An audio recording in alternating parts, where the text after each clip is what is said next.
All right, everyone. Welcome to another video. And last time, we left off here with American Volunteer Forces and good old FDR. We're now on to raids on the Third Reich. Get underway. July 1940. RAF hits at German bases. Night after night, the bombers of the RAF went forth on their work of destruction. Yeah, there we go. Wreaking havoc in German industrial centers and communication lines. Oil depots, plane factories, and airfields were their main objectives. Unlike the German Air Force, they concentrated entirely on military objectives and had orders to bring their bombs back rather than drop them at random on non-military areas. Above, a bombing crew is seen on its return from a night work over Germany. Below, examining bombs in preparation for a night attack. So there we go. We see those men. They just got back from that bombing raid on Germany at night. And we see making sure their bombs are ready. Now, I know we haven't gotten to it yet, but one thing that saves Britain is actually these bombers. They make a attack on Berlin, on a city, and it doesn't do a lot of damage, really. It didn't do much of anything, but it did do one thing that is very important. It gets funny mustache man very upset, and with that, he decides, bomb London, do whatever. And so the RAF is able to recuperate because the Luftwaffe is not constantly attacking them anymore because of what Hitler orders. Oh, I just said his name. And so in the end, that bombing run really saves Britain because the RAF got enough breathing time. They were able to get their footing again and fight back against the Luftwaffe. The RAF bombs a vital waterway, July 18th, 1940. RAF gets a bullseye. The Dortmund-Ems Canal, an important artery in the German waterway system, was singled out as a special objective for the RAF, and a resolute attack was made on July 18th. Picked crews dropped bombs on the aqueduct carrying the canal over the River Ems. Above, the canal is seen before the raid. Barges show white in the black streak, left to right. You can see right there. Of the waterway-filled canal. Below, after the raid, bombs crater in the empty and strangled barges as its sides show the effect of the RAF fire. So, here we are right here. And here we are afterwards. We can see the RAF got their objective. This has been crippled now. There's still the river, obviously, but you're not going to stop the river with a few bombs. But they are able to stop this aqueduct, crippling Germany, I'm sure. And it would take some time to repair this, obviously. And they would get it repaired, and it's like, oh, well, then it really didn't have much effect. But it did, because it slowed them down. They had to use resources, things like that. So, that is an important thing. Death plunge of the Cunard liner Lancastria, July 25th, 1940. Victim of German dive bombers. On July 25th came news of the sinking by Junkers dive bombers of the Cunard White Star liner Lancastria off St.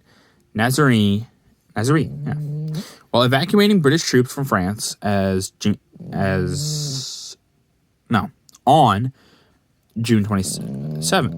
17th, my bad.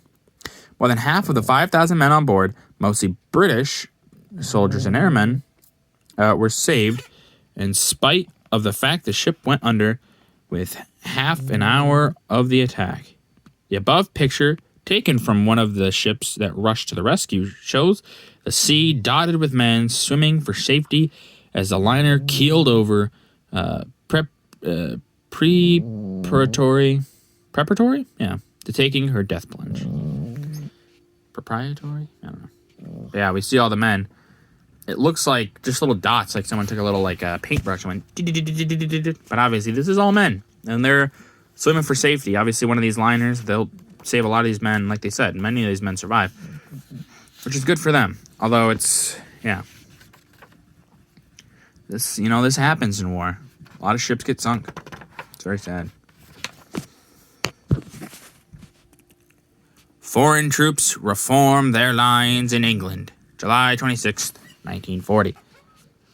Ready to fight again. Throughout the summer of 1940, reconstruction on British soil of foreign units from the occupied countries proceeded apace.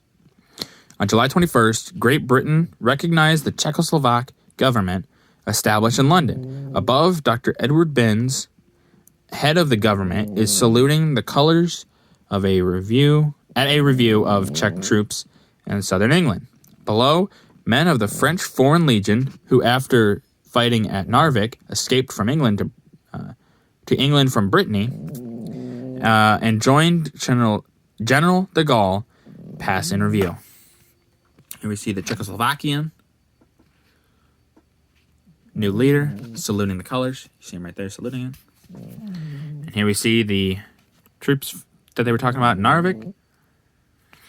Yeah, obviously Czechoslovakia doesn't exist anymore. Hasn't existed for quite a while now. But yeah, they were Auschwitzed by the Germans.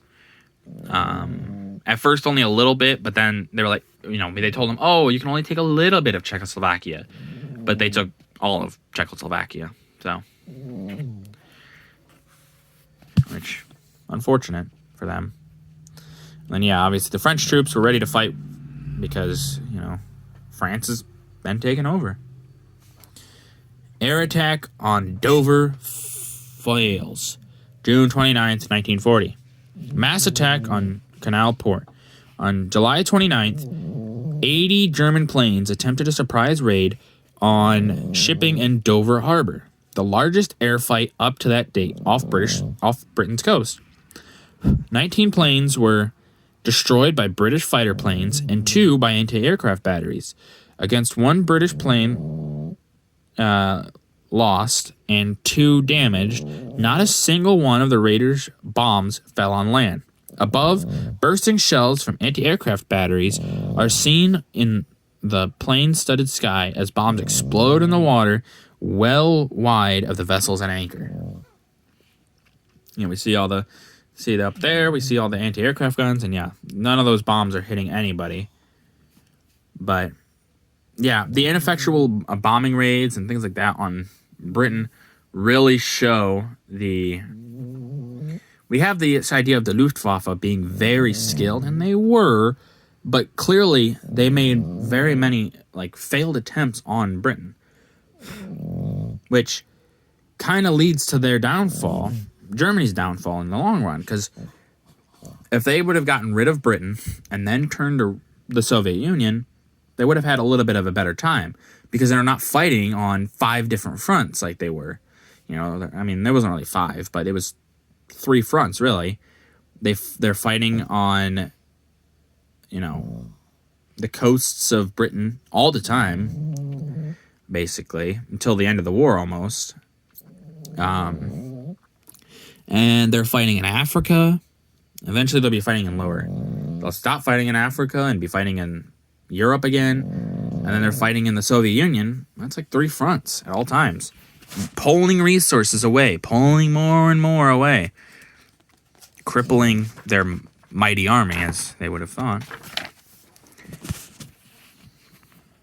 Transfer of American destroyers to Britain proposed. August 4th, 1940.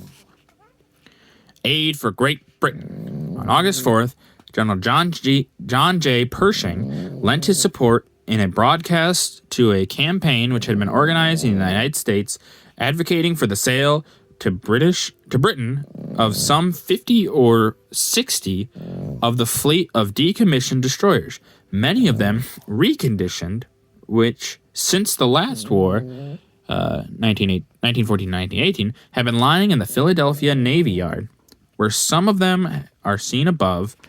Losses and the necessity for spreading her fleet over a wide area had placed great demands on the British Navy, and the need for more destroyers and convoy duty was urgent.